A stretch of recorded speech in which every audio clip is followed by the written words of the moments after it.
If Democrats have a big comeback in 2026, it might come from not running Democrats. Since Donald Trump's re-election, there's been a lot of talk about Democrats' brand problem, especially in red states, especially when it comes to Senate races. And recently, I saw a really intriguing proposal about a novel way to fix it, which could matter a lot in 4 Senate races this year. But before getting there, I want to zero in on exactly what we're talking about here. When I think about Democrats' current problem, I actually think first of a Republican, Joe O'Dea. Back in the 2022 midterms, Senator Michael Bennet, who's a pretty standard liberal Democrat, was running for re-election in Colorado. Now, Colorado had been moving left for years, but it seemed like Joe Biden's unpopularity, plus inflation and the usual backlash to the incumbent party, could put the seat in play. And Republicans did something really important. They went out of their way to nominate O'Dea, a pro-LGBT, mostly pro-choice, mostly anti-Trump Republican. Seemingly, if someone was going to be able to win here, it would be him. It didn't matter. Bennett won re-election by 15 points, the biggest margin for a Democratic Senate candidate in Colorado since 1974. Now, there's not going to be a quiz on the idiosyncrasies of Colorado. The point here is to demonstrate something really important. In modern politics, the individual choices a candidate makes, the individual stances they take, matter way, way less than the overall brand of the party they're a part of. And that's where Democrats' problems come in. We've talked a lot before about Democrats' brand crisis in general. Go check out our video on that. But even before these current problems, they were already in a brand crisis in huge parts of the country. Much like Republicans already have a big brand crisis in huge parts of the country, like Colorado. The problem for Democrats is simple. There are way, way more states that lean Republican than lean Democrat. Republicans have won 25 states in the last 3 presidential elections. Democrats have won 19 states in the last 3 presidential elections. Now, in the Electoral College, that's not a huge difference, only 9 votes. But in the Senate, it really matters. That's 50 Senate seats in consistently red states to 38 Senate seats in consistently blue ones. And with the whole country moving towards consistent party voting, not splitting their votes between the parties anymore, that's posed a huge problem for Democrats' prospects in the Senate long term, even if they have some difficult but not impossible paths in the short term. So more people on the left have been thinking about novel ways to start winning in red territory. And there's basically 2 main schools of thought here. First, the independent strategy. This is simple. Instead of running Democrats in red states, Democrats should basically step aside for moderate-ish independents whom they tacitly support. And there's some evidence that this really can make a difference. Hey, remember to hit subscribe. It's the best way to support us. And if you want to read more of my work, subscribe to my newsletter at thelongrun.news. The elections analysis website Split Ticket did a breakdown of major independent Senate campaigns over the past decade. Kansas in 2014, Alaska in 2020, Utah in 2022, and Nebraska in 2024. And they found that, pretty consistently, these independents way overperformed Democrats. Arguably the strongest of these was Nebraska, where Dan Osborne, a mechanic and union organizer, performed quite well, only losing by about 7 points while Kamala Harris lost by 21. And that experience seems to have made an impact. In November 2024, Bernie Sanders specifically shouted him out and argued Democrats should do more of that, stepping aside in many of these states and elevating populist independents like him. Now, in 2026, Osborne is running again, and this time he has imitators. In South Dakota, Brian Bangs, a veteran and former Democrat, is running for Senate as an independent. Same with Todd Achilles, a former state representative in Idaho.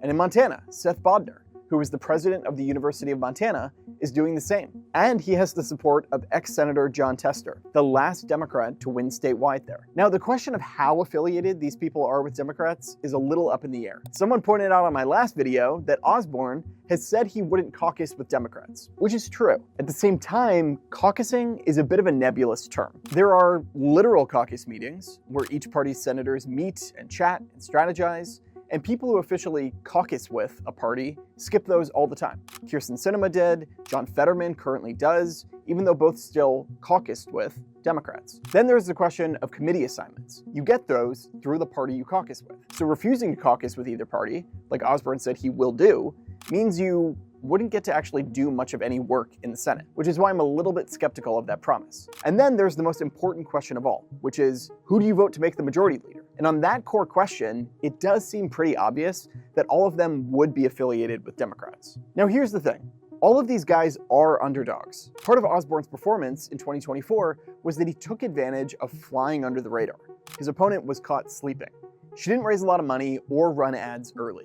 This time, his new opponent is ready. And in Montana and South Dakota, the state Democratic parties are, so far, not withdrawing their own candidates, which is usually a really important step to uniting the anti-Republican opposition and making sure you don't split the vote. Still, there is now real potential that we could see 3 or 4 major independent Senate candidates in red states in 2026, which would test this idea in a way we have not yet seen. So that's strategy number 1. Strategy number 2 has gotten less coverage. It comes from Thomas Edsall, a journalist who writes a very smart weekly column in the New York Times. Recently, he floated this idea. Instead of just having these candidates run as independents in red states, Democrats should essentially create a new party, a subsidiary of the Democratic Party that unites these candidates under one banner. The goal of this would be pretty clear.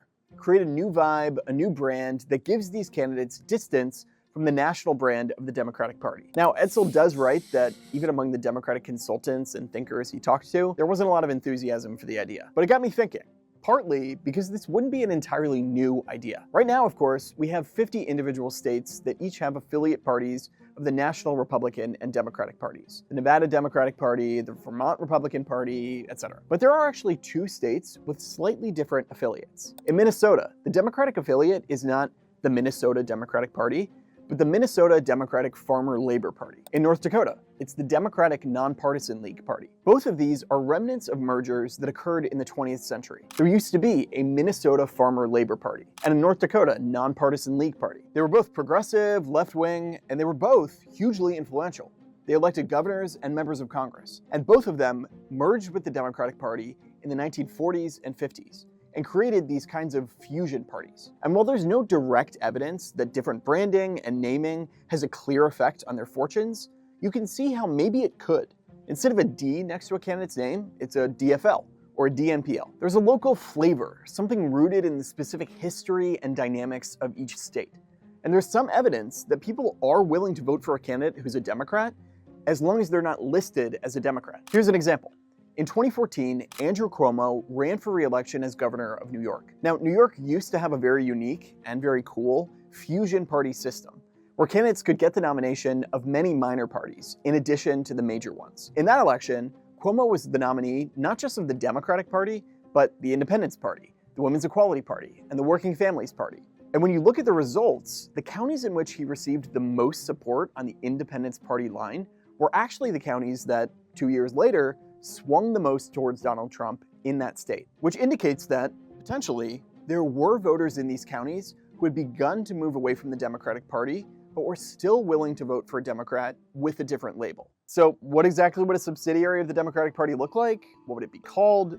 No idea. Right now, it's more of a West Wing fantasy idea than anything. But it's an intriguing idea to me, especially because for all our feelings about the two-party system being a fact of life, we're actually, in historical terms, due for more independents to get elected to Congress. Right now, we're on the longest stretch in history of an independent candidate not winning electoral votes in a presidential election.